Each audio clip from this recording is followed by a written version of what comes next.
But hi everyone, my name is Daniela. I grew up in Delaware, and that's also where I graduated high school. I was in John Dickinson High School when I graduated. And right now, I am currently a student at Cornell University. I'm studying industrial and labor relations, and I'm about to graduate in 2025. So, like, one more year, y'all. I'm Bolu Aminu. I grew up in Delaware, but I was born in Nigeria. I graduated from MOT Charter High School last year, and currently I'm a first year at Stanford University, where I plan to study computer science and minor in African American studies and ethics. I was actually looking at the one when I first got into Cornell. It was like in 2021. And I saw that that was like $73,000. And like now, because of inflation, my recent like financial aid is now like $93,000. But the sticker price, which is crazy because I mean, I'm in my junior year, so I guess it's just gonna keep going up and up and up. But for me, in reality, I just pay zero. So I don't have to worry about that. And it like follows you even for everything. Because even right now I'm taking a semester in Washington, D.C. So there's no dining hall around here, but they still give me instead of like actually having free like dining hall meals, they gave me like I think it was like $3,000, a little bit over that for grocery expenses. And they would do the same thing even for like an apartment if I don't live like on housing. They would give me the rent money. So. Okay, so this is what it is like for like the this year and stuff. So like y'all can see here like the tuition, 65,000, housing, food, etc. And then so this would be the it would come out in like 93,900. So really $94,000.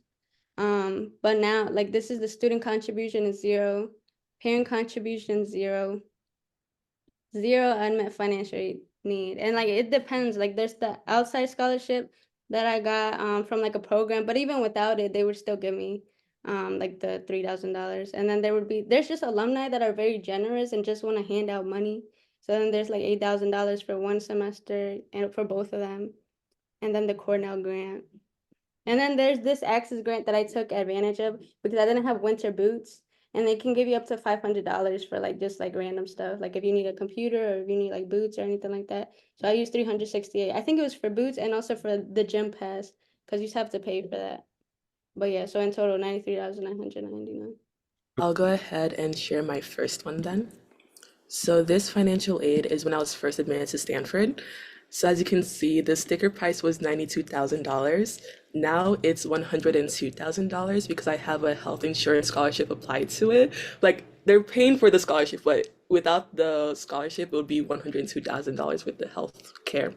So then I got a Stanford Fund Scholarship. Now it's actually named. It's the Oberndorf Scholarship, and I'm going to actually have dinner with them later on today. So it's just exciting to see the people who are paying for my education. Then Stanford also gives a welcome grant to all the first generation low income students, just as a we recognize that you face challenges. Here's some free money, so we don't have to pay it back. And they gave me a new student free scholarship because Stanford is expensive.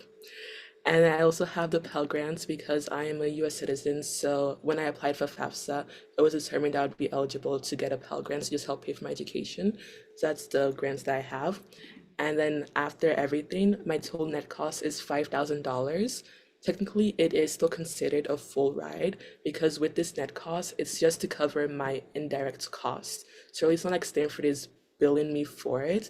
It's just things I would have to cover on my own. And the way that they said I would cover this on my own is by doing a contribution of $1,500 and in federal work study of $3,500.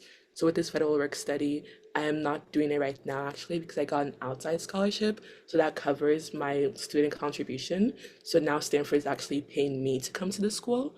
So along with the grants that I'm receiving from them, I'm also receiving a refund just to cover my estimated indirect costs.